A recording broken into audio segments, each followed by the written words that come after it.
guys, welcome back to my channel. So as you can tell, I'm here with Miss Annabelle. She's a little fussy. I feel like she's always fussy in the videos because she's probably bored, but I want her to be in them so I can look back and see how cute and small she is. But today we're going to be doing baby essentials for 3 to 6 months. So as you guys know, she is 4 months as of, I think, yesterday actually. So we aren't quite at the 6-month mark yet, but I can already tell what we're going to need. And I pretty much have everything for this age group, so I thought I would share with you guys because I know a lot of you guys are expecting. So before I go into all of the baby essentials for 3 to 6 months, this is already assuming that you have everything from my 0 to 3 month list. So if you haven't seen that video, I will go ahead and link it below and also link it above my head somewhere. You guys can click on that to see what my list is for 0 to 3 month because they don't need a ton of stuff. They need more like, I don't know, just like diapers and kind of stuff like that. But 3 to 6 months is really when they start to get bored. As you can tell, she's already getting kind of bored right now, and they need more entertainment. So I did want to include a ton of toys that I like. I definitely feel like when it comes to Annabelle, it's I guess less is more. I don't feel the need to like buy every baby gadget on the planet. I did go a little hog wild with her nursery. If you guys have seen my nursery tour, which I will link above and below as well. And I'm sitting in it right now, although you can't really see it because this is my office, but I did go a little crazy with her nursery, and I feel like, I don't know, ever since I did that and I realized we don't use a lot of the stuff in here, I didn't want to buy everything that was on the bestseller list as far as toys and stuff. So we've been accumulating toys and other necessities here and there when we need them. So the first thing that I would consider not necessarily an essential, but something that I know that we're going to get a ton of use out of, but that is a high chair. For the most part, babies start solids around 6 months, so it's not like I'm getting a high chair so she can eat in it. Oh my god, she's kicking like crazy. But yeah, so she's not eating in the high chair, but I feel like she's really bored whenever Doug and I sit down for meals, especially around dinner time. She gets really antsy towards the end of the day. I think it's just because she's winding down and she's pretty much overstimulated because her naps are sometimes cut short just because she's kind of going through a growth spurt.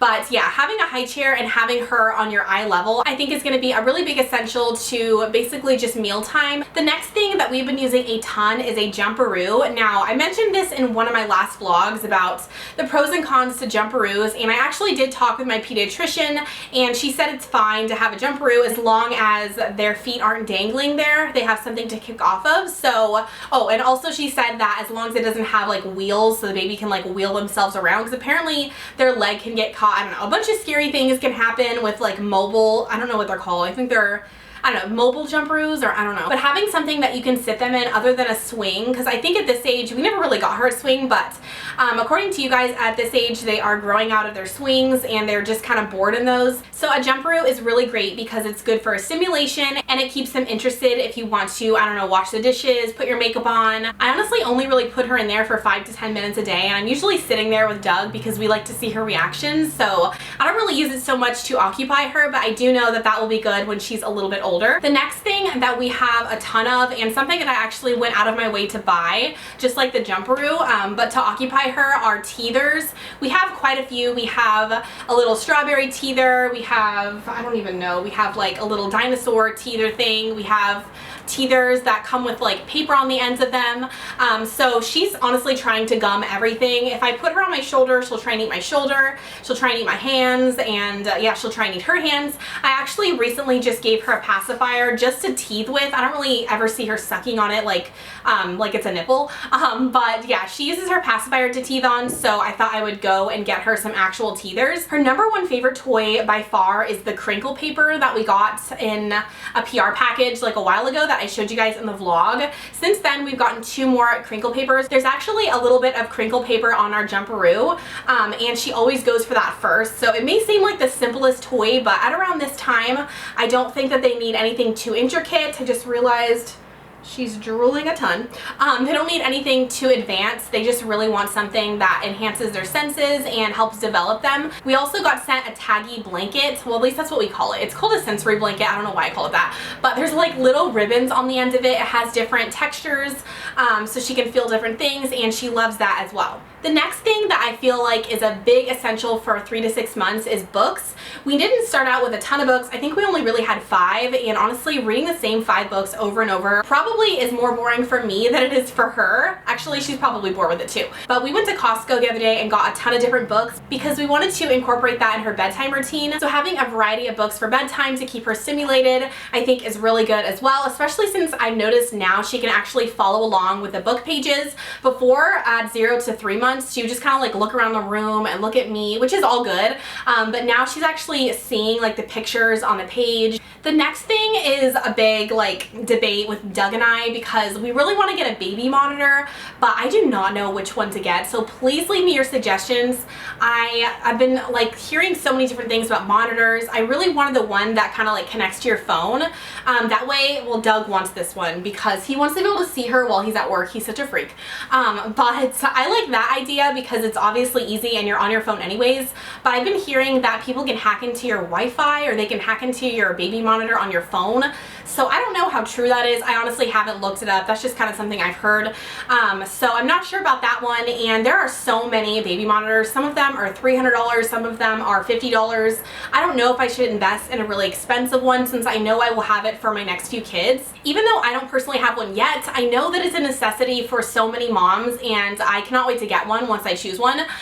Just because whenever I hear one of her phantom cries, which aren't even real, they're all in my head, whenever I'm like, I don't know, putting my makeup on or just doing anything around the house, I have to ninja run into our bedroom or in here if she's in the crib to see if she's okay. So that's really annoying, and it's not that bad because we live in such a small apartment. It's just 2 bedrooms. That's why I'm not really in a rush to get a expensive monitor or just a monitor in general. But yeah, so I would definitely recommend getting a baby monitor. The next thing I feel like is an essential is a baby carrier. We got the one that's over there. It's from Infantino. It was $30 on Amazon, and a ton of you guys recommended that one over the expensive like Ergo Baby, I don't know, whatever they are. And I liked that one because it has like clips, so you don't have to wake your baby up with those big Velcro straps, which I know can be annoying. I've actually started using the carrier more and more. We used it at my parents' house. I didn't vlog, but we used it for like an hour when we walked around the block. I do feel like it is a necessity, especially if you want to not bring the giant stroller with you everywhere. So I'd recommend getting that one. We really like it. It has such good reviews, and also it's not going to break the bank. The next thing that's a big essential, I think I mentioned this in 0 to 3 months, but it's a play mat, and we got ours, I think it was just like Babies R Us or something, but I recently got another one. It's like, I don't know, it's kind of like foam or something, but the reason I graduated from like the traditional like smaller play mat to the bigger one is because she's wanting to crawl and she's learning to crawl at this age. So I feel like with the smaller one, it's like really slippery and she can't kick off. Like, you guys should see her feet right now. You can't, but she's like kicking like crazy.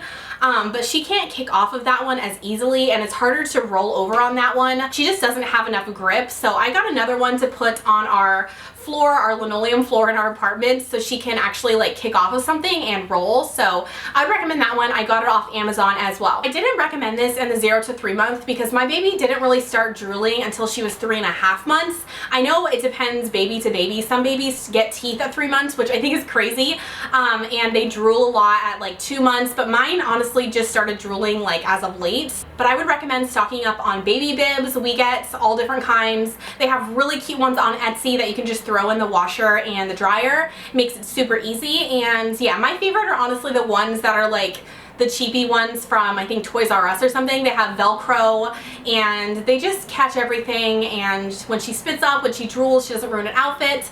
And she is drooling a ton, as you can tell. It's not that bad in this video, but actually, yeah, she definitely has some drool going on. But yeah, so I'd recommend getting a lot of drool bibs. The next thing that she loves as far as toys are toy keys. This is something that was like on every mom's list, and it's kind of just a simple little toy, but she just loves like gumming them. She teases them, she plays with them, she likes looking at the colors and the textures on them, so that is a good one. The next thing is an essential for every mom, just because I know some moms co-sleep for years, or some moms put their babies straight into their crib right when they come home from the hospital. So so it kind of depends mother to mother. You guys know we co-sleep with Annabelle, and honestly I have no plans of transitioning her into her crib, and I don't really feel bad about it because we like it and it's just easier for us. But eventually I know she will need to start going in her crib because I don't want her sleeping in our bed forever, especially since I do want like more kids, and I think that would just get crazy. So right when she turned 4 months, I've been really trying to put her down in her crib for naps rather than in my bed, just so she gets more familiar with her nursery room and it feels more like, I guess, a place to sleep and a place to unwind rather than our bedroom, which is kind of hard because we live on a busy street and it's like really noisy in this room sometimes, especially if there's like sirens or I don't know, it's just not a really good spot for a nursery, but I want her to get used to it. So I would say a crib is something that I consider an essential for around this time. Like I said, I'm skipping all the essentials for food because I know they do start food at around 6 months, but when I do my 6 to 9 month essentials, I'll include that in there. But that is pretty much it for this video. If you guys liked it, then give it a thumbs up. And if you have any essentials that you use and swear by for your 4 or 3 to 6 month old baby, please leave them below. I will totally check them out and see if I need them myself. If you guys haven't already, please subscribe to my channel. I make videos all the time. I make pretty much videos on motherhood. I vlog with my family, lifestyle, sometimes beauty and fashion and things like that. So thank you guys so much for watching our video, and we will see you in the next one. Bye guys. Bye.